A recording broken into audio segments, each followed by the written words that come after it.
Unified 911, anong matutulong namin sa'yo? Anya ti maitulong mi ken kapo. Anong may tatabang ko sa imo? Unsay akong ikatabang nimo? Ngini makadabang na misal ka no. Sa anumang wika o dialekto, may tulong na darating sa iyo.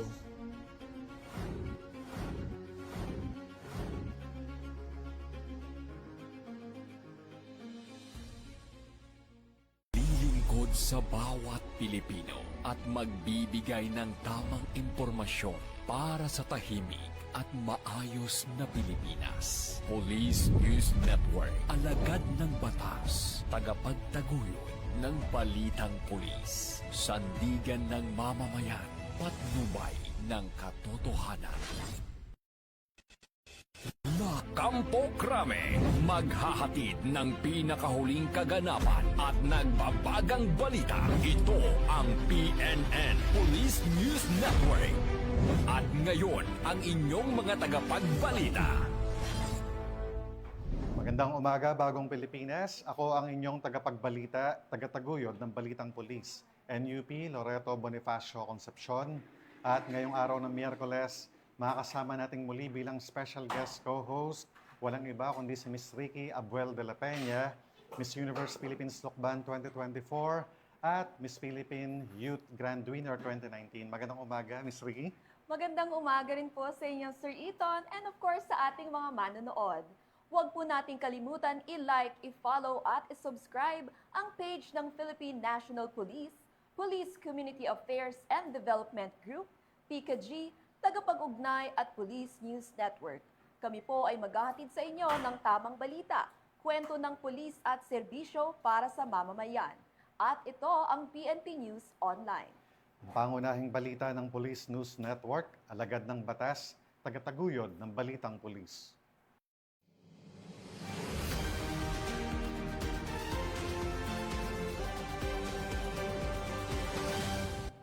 Narito ang mga balitang hatid ng ating PNN correspondents mula sa iba't ibang panig ng bansa.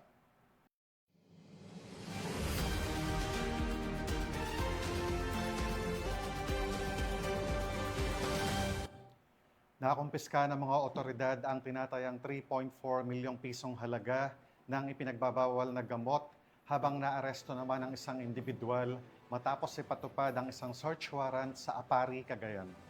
Muling iginiit ng PNP ang kanilang paninindigan na ipagpatuloy na ang walang hanggang na umpay na operasyon laban sa iligal na droga upang masiguro ang kaligtasan at kapayapaan ng mamamayan.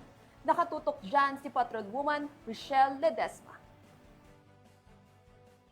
4 milyong halaga ng hininalang shabu ang nasamsam ng Apari Police Station sa implementasyon ng search warrant sa Barangay Makanaya, Apari, Cagayan noong madaling araw ng ika-18 ng Enero taong kasalukuyan. Nasamsam ang 9 na piraso ng plastic sachet na hininalang shabu, isang plastic box na naglalaman ng hininalang shabu na may tinatayang bigat na 500 gramo at nagkakahalaga ng 3 milyon at 400,000 piso. Isang bukas na plastic sachet na may hininalang shabu na may tinatayang bigat na 10 gramo at halagang 68,000 piso, mga lighter, aluminum foil, plastic straw, improvised tutor carton box at isang magazine para sa 9mm caliber. Naging matagumpay ang isinagawang operasyon dahil sa pinagsanib na persa ng Apari Police Station sa pamumuno ng hepe na si Police Major Juniel Perez, katuwang ang 1st Mobile Force Platoon at 2nd Cagayan Provincial Mobile Force Company, Maritime Law Enforcement, Team Apari, Cagayan Police Provincial Office, Provincial Intelligence Unit at PIT Cagayan North. Mahaharap ang suspect sa paglabag sa Republic Act 9165 o ang Comprehensive Dangerous Drug Act of 2002 at Republic Act 10591 o ang Comprehensive Firearms and Ammunition Regulation Act. Patuloy ang pagsusumikap ng Cagayan Police Provincial Office sa ilalim ng pamumuno ni Police Colonel Mardito Janguluan, Provincial Director, na masawatang ganitong uri ng illegal na aktibidad at paigtingin pa ang mga operasyon upang mahuli ang mga lumalabag sa batas para sa katahimikan at kapayapaan ng komunidad. Dito sa Lambak ng Cagayan, ako ang inyong PNN correspondent, Patrolwoman Ledesma, alagad ng batas, tagataguyod ng Balitang Pulis.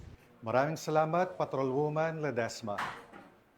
Nasa kote ang mahigit 200 individual at nasabat ang tinatayang 4.34 milyong pisong halaga ng illegal na droga matapos ang isinagawang isang linggong operasyon ng mga tauhan ng Police Regional Office 3. Ang detalye ng report mula kay Patrolman Adrian Dayaw. Na operasyon ng Police Regional Office 3, umabot sa 244 katao ang naaresto sa Central Luzon habang mahigit 4 na milyong pisong halaga ng ilegal na droga ang nasamsam sa loob ng isang linggong operasyon. Ayon sa Police Regional Office 3, nagsagawa sila ng 169 anti-illegal drug operation na nagresulta sa pagkakakumpiska ng mahigit 600 gramo ng shabu at 60 gramo ng marijuana. Nadakip din ang 30 individual dahil sa paglabag sa firearms law kung saan 42 baril ang na-recover at 5 ang kusang isinuko. Samantala, 165 wanted person kabilang ang 39 most wanted ang nahuli sa iba't ibang operasyon. Tiniyak ng PRO3 na magpapatuloy ang matagumpay at pinaigting na operasyon ng pulisya katuwang ang komunidad upang mapanatili ang kapayapaan at kaayusan sa buong Central Luzon. Ito ang bagong PNP para sa bagong Pilipinas, serbisyong mabilis, tapat at nararamdaman. Hindi pipilitin o pipigilan ang sinumang individual kabilang ang mga pulis na tumugon sa panawagan ng International Criminal Court para sa kooperasyon sa investigasyon kaugnay ng war on drugs. Narito ang detalye ng balita mula kay Patrolman Don Brosas. Ng Philippine National Police nitong Lunes na hindi nito pipilitin o pipigilan ang sinumang individual kabilang ang mga pulis na tumugon sa panawagan ng International Criminal Court para sa kooperasyon sa investigasyon sa war on drugs noong administrasyon ni dating Pangulong Rodrigo Duterte. Ayon sa ICC Office of the Prosecutor, iniimbestigahan nito ang mga alegasyon ng crimes against humanity na umano'y naganap mula 2011 hanggang 2019 at hinihikayat ang mga direktang saksi na magbigay ng impormasyon sa pamamagitan ng online portal. Nilinaw ni PNP spokesperson, Police Brigadier General Randolph Tuanyo, na ang panawagan ng ICC ay isang voluntaryong imbitasyon at hindi pa formal na summons. Binibigyan din ng PNP na ang pakikipag-ugnayan sa ICC ay personal na desisyon at pinayuhan ng mga pulis na kumonsulta muna sa legal counsel. Iginiit din ng PNP ang paggalang nito sa due process at karapatang legal ng mga miyembro nito kahit pa umatras na ang Pilipinas sa ICC noong 2019. Ito ang bagong PNP para sa bagong Pilipinas, serbisyong mabilis, tapat at nararamdaman. Maraming salamat, Patrolman Brosas. Walang kawala sa batas ang isang lalaki sa Iloilo matapos maaresto sa bisa ng search warrant nang mahulihan ito ng baril at granada. Yan ang tinutukan ni Patrolwoman Glidel Astrologo. Isang lalaki ang naaresto matapos magsilbi ng search warrant ang mga operatiba ng Estancia Municipal Police Station kaugnay ng paglabag sa Republic Act 10591 o ang Comprehensive Firearms and Ammunition Regulation Act sa Purok 2, Barangay Tabuan, Estancia, Iloilo, bandang alas 9 ng umaga, nito lamang 18 ng Enero taong kasalukuyan. Ang operasyon ay sinagawa sa pamuno ni Police Major Carl Jerome Tingala. Kinilala ang suspect na si alias Rekrek, 26 na taong gulang, may live-in partner at residente ng nasabing lugar. Ang nasabing search warrant na may bilang 01-2026 ay inisyo at nilagdaan ni Oscar Leo Esbiliena, Executive Judge ng Regional Trial Court Branch 70, ika-6 na Judicial Region na may petsang Enero 9 taong kasalukuyan. Sa isinagawang paghahalughog, nasamsam mula sa suspect ang isang unit ng caliber .38 revolver na may 4 na bala at isang unit ng MK2 HA grenade. Dahil dito agad siyang inaresto at ipinasailalim sa kusodiya ng Estancia MPS upang harapin ang kasong paglabag sa RA 10591. Ang matagumpay na operasyon na ito ay patunay ng patuloy na pagsisikap ng kapulisan sa pagpapatupad ng batas at pagpapanatili ng kapayapaan at kaayusan sa komunidad. Sa maagap at maingat na aksyon ng Estancia MPS, napigilan ang posibleng banta sa kaligtasan ng publiko, isang malinaw na pagpapakita ng dedikasyon ng PNP sa kanilang tungkuling protektahan ng mamamayan at panatilihin ang kaayusan sa lalawigan ng Iloilo. Mula dito sa Police Regional Office 6, ako ang iyong Police News Network Correspondent, Patrolwoman Glidel Astrologo, alagad ng batas, tagataguyod ng Balitang Pulis. Maraming salamat, Patrolwoman Astrologo. Nasabat ng Police Regional Office 11 ang tinatayang 7 milyong halaga ng smuggled na sigarilyo sa isang operasyon sa lalawigan ng Davao del Sur. Nagbabalita dyan si Patrolman Edwin Baris. Kasama ng mga otoridad ang tinatayang 7 million pesos na halaga ng hinalang smuggled na sigarilyo matapos makumpiska sa isang delivery truck sa barangay Kamankiles, bayan ng Matanaw, Davao del Sur.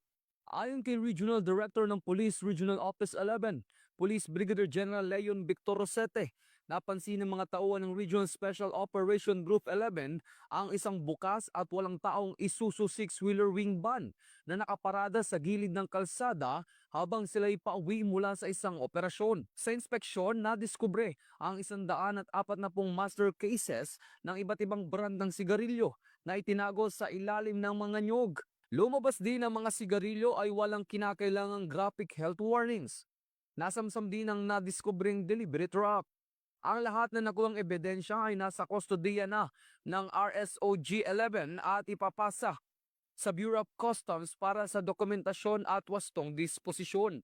Patuloy ang investigasyon upang matukoy ang mga responsable sa krimen.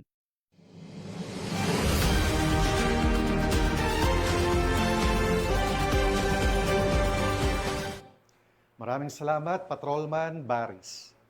Kinilala at pinarangalan ng Police Regional Office 10 o PRO-10 ang 4 na pulis bilang pagkilala sa kanilang natatanging husay at katapangan sa matagumpay na operasyon laban sa iligal na droga at smuggling sa Northern Mindanao. Muling magbabalita riyan si Patrolman Adrian Dayaw.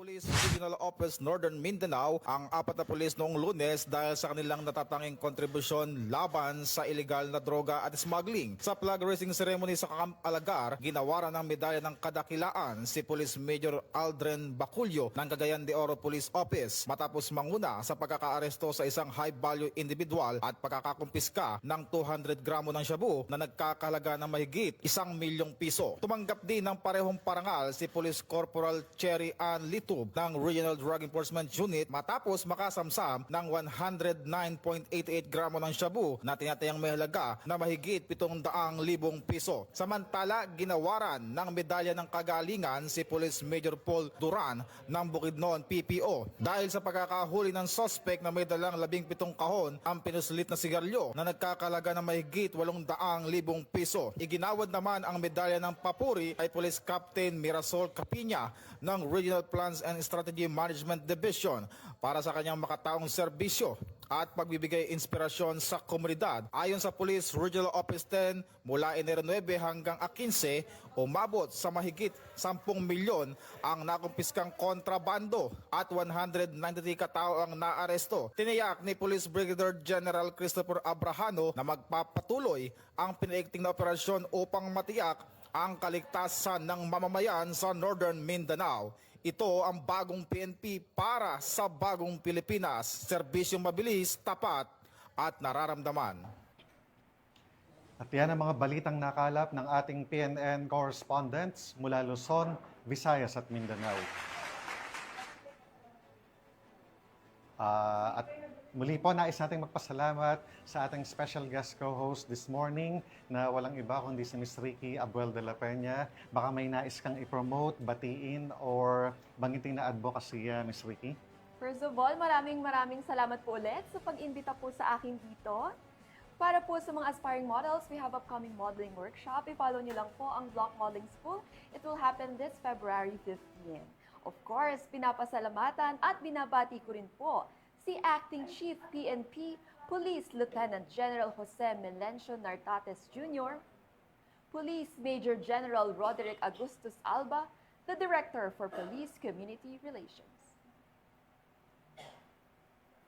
PICA-G Command Group na pinamumunuan ni Police Brigadier General Vina Habana Guzman, Police Colonel Joel Serrano, Police Colonel Adonis Guzman, Police Colonel Joel Ada, sa lahat, of course, sa lahat ng personnel ng Police Community Affairs and Development Group, and of course sa ating magigiting na pulis sa buong bansa. Maraming salamat po sa inyong serbisyo para sa isang ligtas na pamayanan. At nais po namin batiin ng maligayang kaarawan, CFO1 John Michael Coburno, SA Cervantes, Ilocos Sur. Sir Cervantes, happy birthday po sa inyo dyan sa Ilocos Sur. At sa ngalan ng pamunuan ng Philippine National Police, sa pangunguna ni Acting Chief PNP Police Lieutenant General Jose Melencio Nartates Jr. at sa pamumuno ni President Ferdinand Bongbong Marcos Jr., kami ay maglilingkod sa bawat Pilipino at magbibigay ng tama at balanseng balita.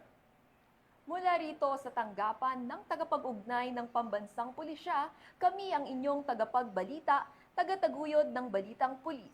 Ako po si NUP Loreto Bonifacio Concepcion. At ako naman po si Miss Ricky Abuel de la Peña, your Miss Universe Philippines Lokban 2024 at Miss Philippine News Grand Winner 2019. Maghahatid ng tamang balita, kwento ng pulis at serbisyo para sa mamamayan. At ito ang PNP News Online. Ang pangunahing balita ng Police News Network.